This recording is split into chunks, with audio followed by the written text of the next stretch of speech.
Hey, movie fans! Wanted to get a review out to you for Marvel's newest movie, Eternals. This movie got off to a great start, over 70 million in its opening weekend domestically, and now it's already up to over 300 million in the worldwide box office. So it's doing really well. And that is even with low ratings from the critics. That's right. The critics were not too favorable when it came to the tomato meter on Eternals. Low rating, kind of shocking.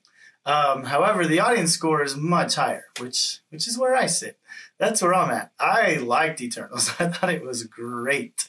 And there's just some things with that tomato meter score, you know, like a 47 to an 80. That's a big difference. But there's some things there that I really have some questions about. Like, what is going on with a 47% from the critics? I don't get it, especially when Dune had such higher ratings.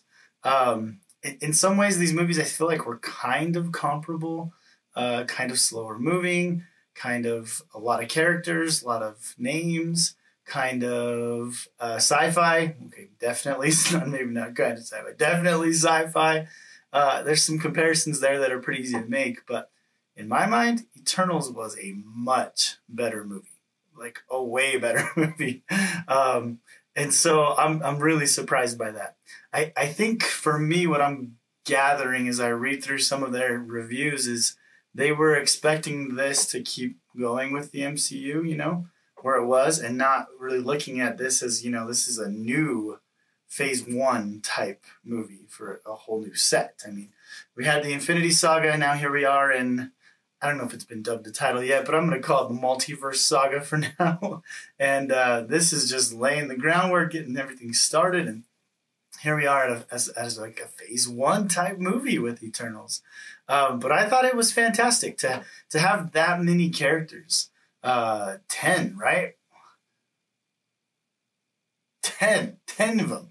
And to get to know them all, like, wow, like that's cool. And I didn't feel like it was overly dominated by anybody or that anybody else was like a glorified cameo. Like, no, not at all. They all had reason to be there, purpose to be there, and filled a great purpose. And to me, the strength of this movie were these characters. They were great characters, and I cared about them, and I wanted to know what they were doing. And they were fun to watch. And holy cow, one thing that this movie had that was going great for it was its humor.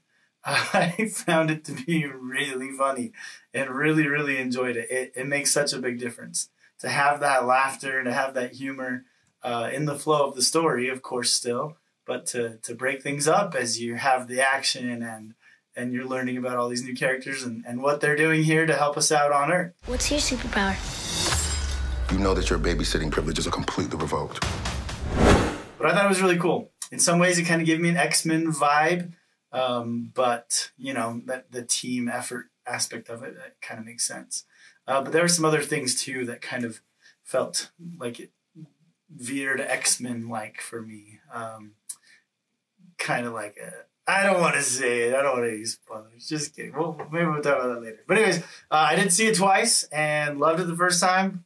Loved it the second time, probably even a little bit more just because I was more familiar with the characters and it was easier to follow the story that way. But the action in it was exciting. Cool action scenes. Yeah, there's some similar powers that you see from other superheroes, but kind of in a new way that it was brought to screen. And so that made for a lot of fun too. And the story was great. It kind of like jumps around with time a little bit, but I didn't ever feel like that was hard to follow. I felt like it was purposeful of telling this overall story. And yeah, so just seeing them and knowing them, and now knowing that this is going to be a part of the MCU and more that we're going to have there. Now that Captain Rogers and Iron Man are both gone, who do you think's going to lead the Avengers? I could lead them.